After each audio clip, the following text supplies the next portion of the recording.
ভারতীয় সংস্কৃতির মধ্যে, বৈদিক সভ্যতার মধ্যে সবসময় কিন্তু বিনম্র হওয়া শেখানো হয়েছে। নিজের থেকে গুরুজনকে, নিজের থেকে বড়জনকে যদি দেখো, তাহলে দেখলে সঙ্গে সঙ্গে প্রণাম করা উচিত। কি করা উচিত? প্রণাম। প্রণাম করলে কি হয়? আশীর্বাদ পাওয়া যায়। আর প্রণাম কত প্রকারের সেটাও জানতে হবে। প্রণাম হলো 3 প্রকারের। এক হলো উত্তম, এক হলো মধ্যম, আর এক হলো অধম। উত্তম প্রণাম কি?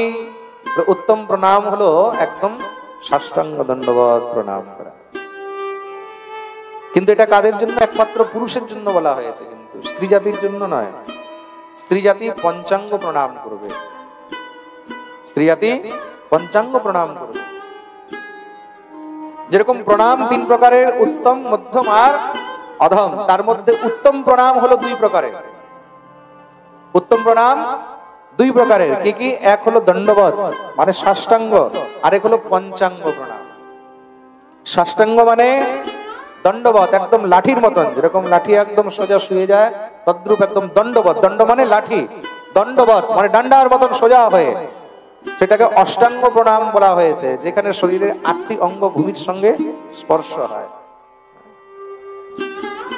অষ্টাঙ্গ কি কি? সর্বপ্রথম হলো পা, তারপরে হলো জানু মানে জান, হাঁটু থেকে নিয়ে কোমর পর্যন্ত অংশ। প্রথম হলো 2টি পা, তারপরে হলো 2টি জানু, তৎপশ্চাৎ 2টি ভুজা, 6, সপ্তম হলো বক্ষ, আর অষ্টম হলো মস্তক।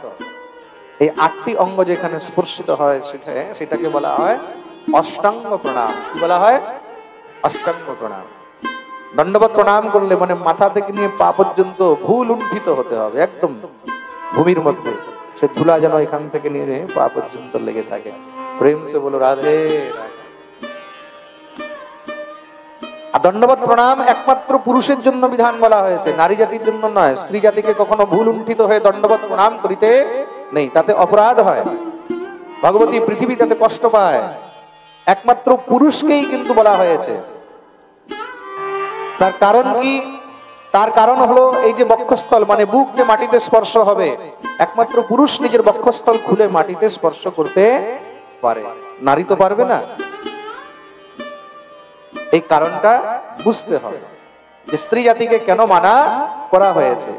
দ্বিতীয়ত, ভগবতী পৃথিবী কষ্ট পায় সেটা তো অন্য বিষয় রয়েছে, কিন্তু সাষ্টাঙ্গ প্রণাম, দণ্ডবত প্রণামের মধ্যে মাথা থেকে নিয়ে পা পর্যন্ত ভূমিতে স্পর্শ হওয়া উচিত। যেরকম 2টি পা জাং বা হাঁটু স্পর্শ হওয়া উচিত, তদ্রূপ বক্ষস্থল, বক্ষ স্পর্শ হওয়া উচিত।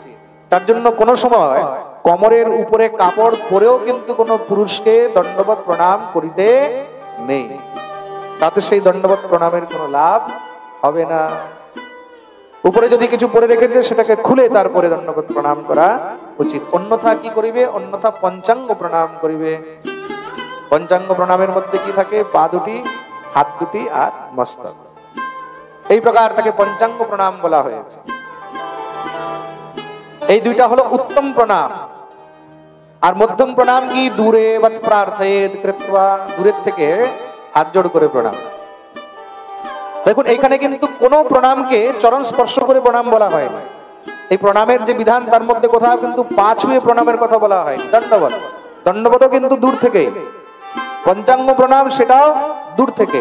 আরেক হলো করবদ্ধ মানে দোনো হাত জোড় করে প্রণাম করা, এটা হলো মধ্যম, মধ্যম শ্রেণীর প্রণাম। দোনো হাত জোড় করে, অন্যথা 2টি নেত্র বন্ধ করে মানসিক প্রণাম। কাউকে দেখলে তাকে সেখানেই মনে মনে স্মরণ করে প্রণাম করে নিলেন, যেই প্রণাম দেবাদিদেব মহাদেব করেছিলেন।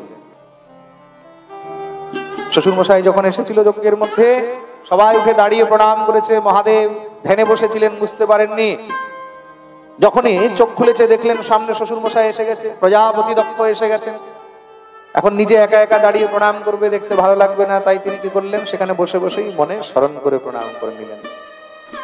কদাচিৎ দোনো হাত জোড় করেও যদি প্রণাম করার সেই সুযোগ না হয়, তখন সেখানে মানসিক স্মরণ করেও প্রণাম করা যায়। আর তৃতীয় অধম প্রণাম কাকে বলা হয়েছে? 1 হাত দিয়ে স্পর্শ করে প্রণাম। আজকাল কিন্তু এগুলো খুব ফ্যাশন চলছে না, এক হাত দিয়ে মন্দিরে গেলাম, কত বড় ভক্ত রে, এইভাবে প্রণাম চলছে, তার পা ছুলেও এইভাবে এক হাত দিয়ে ছুঁয়ে নিচ্ছে।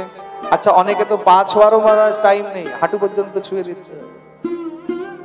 এগুলো হলো অধম প্রণাম।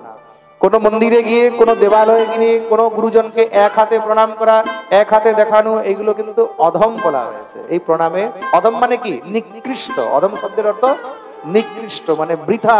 এই প্রণামের কোনো লাভ নেই। আর শুধু তাই নয়, স্মৃতি শাস্ত্রে বর্ণিত রয়েছে এক হস্তে প্রণাম করিলে নিজের সমস্ত পুণ্য ক্ষয় হয়ে যায়। কি হয়ে যায়? পুণ্য ক্ষয় হয়ে যায়। তার জন্য এক হস্তে প্রণাম করিতে নেই। সবসময় কি করবে? দুই হাতে প্রণাম করবে, দুই হস্ত করবদ্ধ করে বা দুই হাত দিয়ে স্পর্শ করে প্রণাম করবে। যদি প্রণামের জন্য প্রণম্য ব্যক্তি আদেশ দিয়েছেন চরণ স্পর্শ করার, তবে অন্যথা স্পর্শ করা উচিত।